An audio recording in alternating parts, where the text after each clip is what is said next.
Hi guys, this is Andy the Expedition Hiker, and today we're on a bit of a bimble, bit of a river walk. It's a shorter walk than I usually do, only about 7 miles, but we're in training today, and not really immediate in training after the few long distance walks I've done recently, but my companion is Barney today. Look at the camera.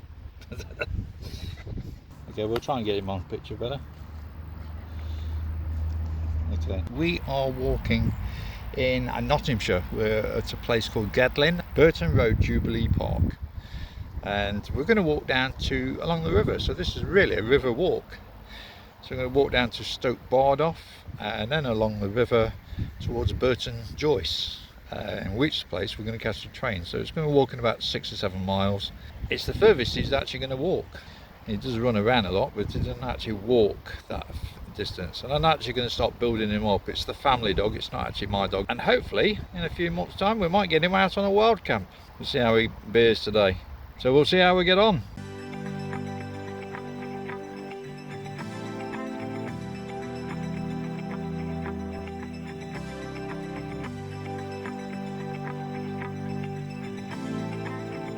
The thing I'm always trying to look for, a kingfisher. Catch it on camera at some point. There's also a bat on there, some daffodils, a bit of a nature reserve. Anyway, we'll best get going, Barney. Let's walk on to the river.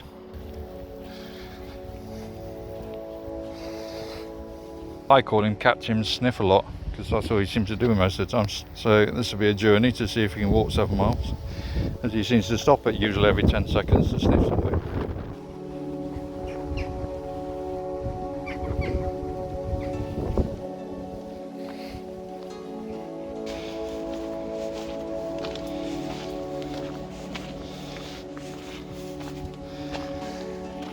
We've got some old railway bridge. Railway lines are over there. There was a railway this way as well, which is part of what is the nature trail now. So we've just reached Chander Street. I'm going to head through this little old railway bridge. I think we turn right as the opposite side of it, and we'll head down towards the lagoons. As I've just bumped into a friend that I haven't seen for probably 7 or 8 years. With her daughter. In fact, it was that, because last time I saw her daughter she was 15 and now she's 23.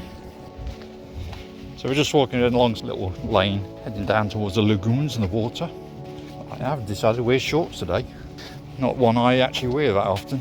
The reason why is that nettles and ticks prevent me from wearing shorts. I haven't been caught by a tick yet. I was cautious of them, but nettles is my nemesis, and this little path's got loads of them.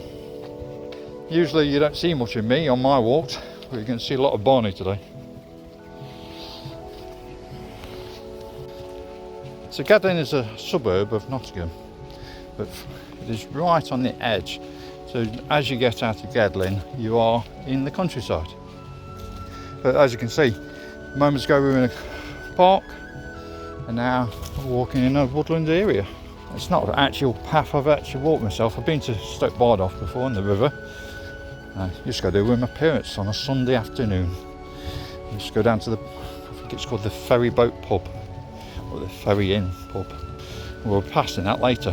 We might have a quick swifty in there.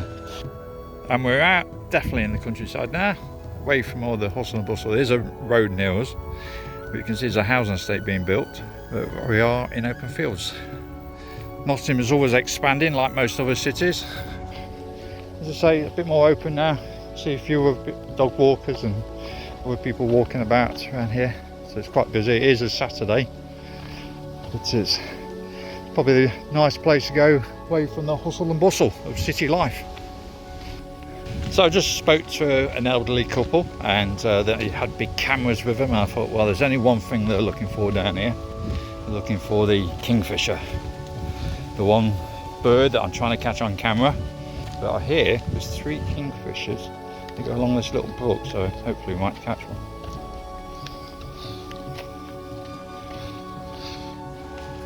The only problem is, because I've got Barney with me, I bet you if I do catch it on camera, he would run off from there, well, on the lead, pull it, and I'll miss the shot then. It's probably the hardest bird to spot. Even if you do see it, it's getting the camera out before it flies off.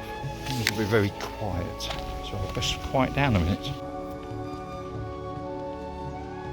So we've just reached this bridge next to cornfield. Now there is a path that way, although that's just a permissible path. You follow the brook. We're actually going to go this way and go through Netherfield Lagoons, which is a local nature reserve. I'm not so sure about that, walking over a bridge with water over some.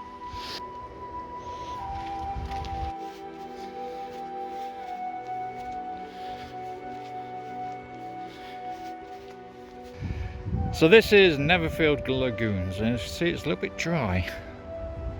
That's very dry. We have had a little bit of rain. I think rain is due in the next few days, so this probably will fill up again. It's looking rather dry at the minute.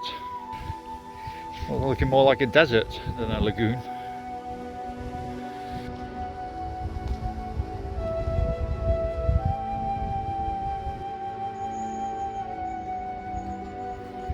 Well, this lagoon is looking more like a lagoon, as in it has water. We're not far from the River Trent now, where we can see the electricity pylon by the side of a path, and that's what we're heading to. The opposite side of that path is River Trent, so that's where we're heading to now. Not far to go. Keep going.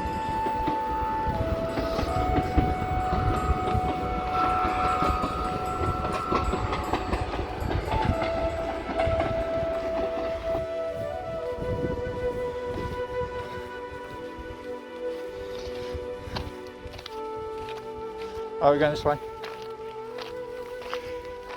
Okay, so we've reached the River Trent, and we can see the tower of the church over there. Actually, that's Radcliffe-on-Trent. I know it so well because actually my mum and dad got married in that church. And there's a little mobile home. I think it's called the Parkway, and then you can just see the houses on the top is Radcliffe-on-Trent.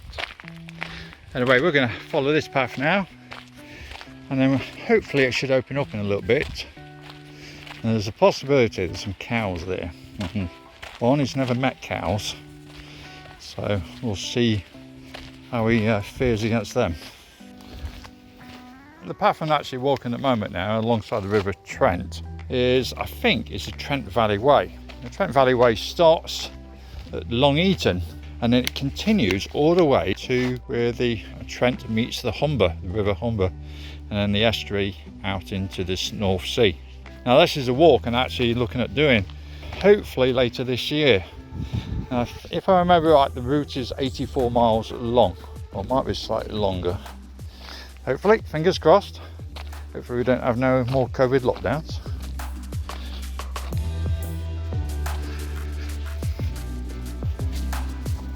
Bit overgrown, but it's a nice country walk alongside the river. I'm not sure if Barney's enjoying it or not.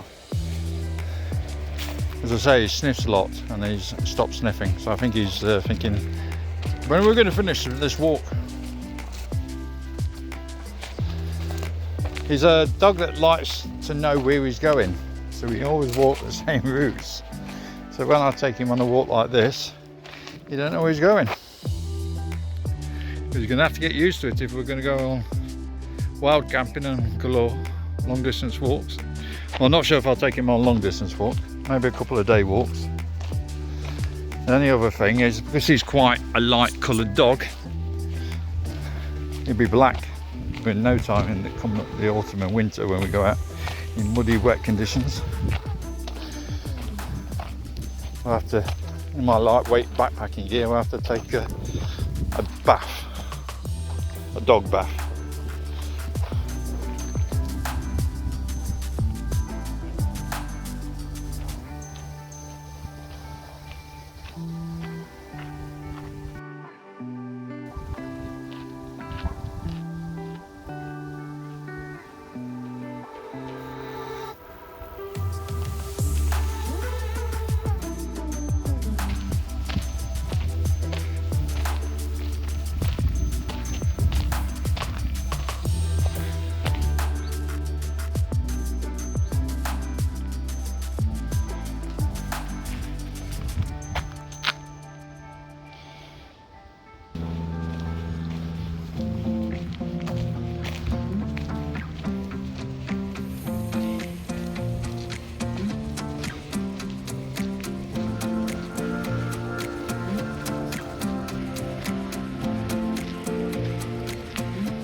So this is a manned lock.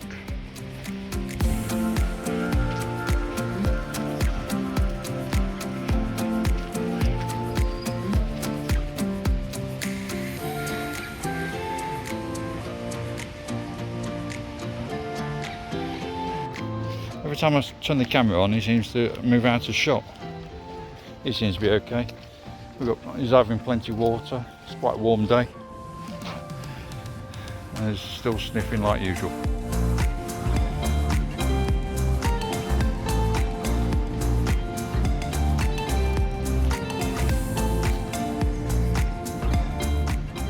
We've just passed Stoke Lock. We're on the open fields now.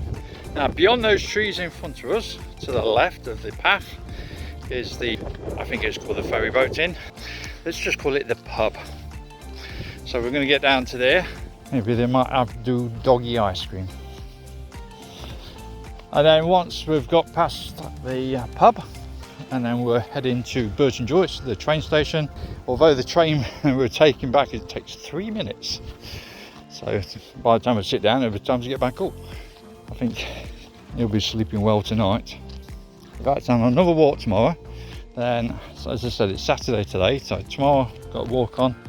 Monday afternoon I'm going to go out and do a bit of a wild camp. And on top of that we've also got the Pilgrim's Way. Now that is going to take me a few weeks to sort it out. And also the area I'm walking at the moment is on the opposite side of the river bank. It's not far from Shelford, and not far from Shelford is the RAF Newton.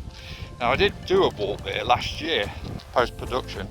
The actual audio was appalling because it was worthwhile walking it. There's some interesting things along the way, well worth seeing.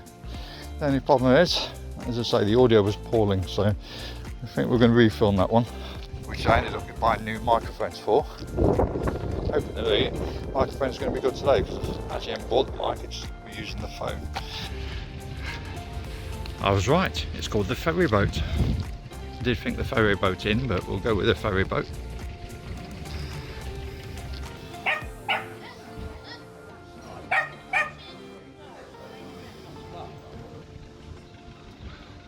I don't think you've seen Canadian geese before.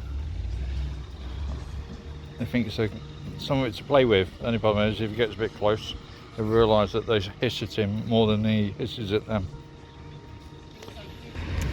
This is the River Trent at Stoke Bardolph, and where the old ferry used to be.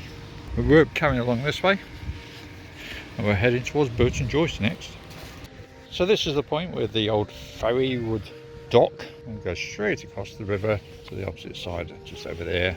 Although the ferry service is long gone, the ferry boat still survives, as in the pub. Captain Snifferlots continues normal routine. Well, that was Stoke Bardolph. It says it welcomes us when we're leaving it now. And we're heading alongside the river. So up in yonder, you can see a building at the end of this like water runway. That's the sewage farm at Stoke Bardolph, famous location because of the smell. And then we've got the water running down, probably the filtered water coming out to this section here into the River Trent. And it seems to be a popular place for ducks. I don't know what they're looking for from there.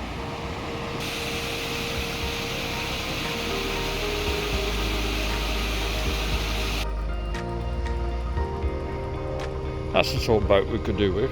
I could stand up in that.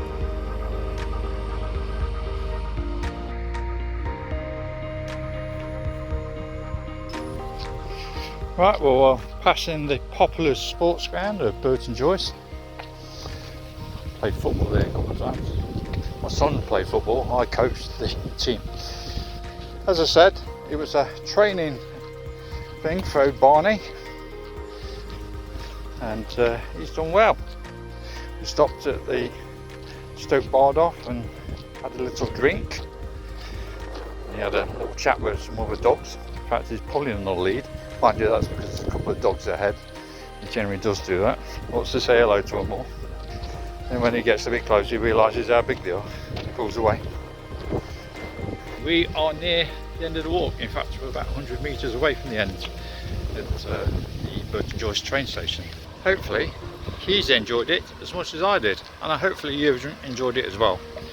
A little bit different. It's not a long distance walk like I usually do, or a good wild camp or anything else, but there will be wild camps and other walks coming out soon.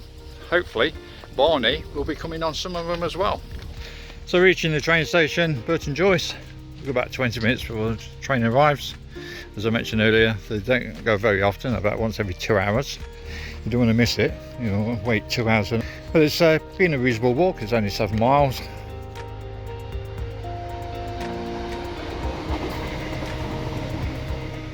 Right, we are at the train station. Barney's puffing and panting, but I think he's enjoying himself. Hopefully we'll be doing it again soon. Barney, are you going to do it again? Yes, I am. Yes, I am. I want to do it all the time. That's great. We'll do it all the time then. So, stay safe, take care, and I'll see you soon. Bye-bye, hikers.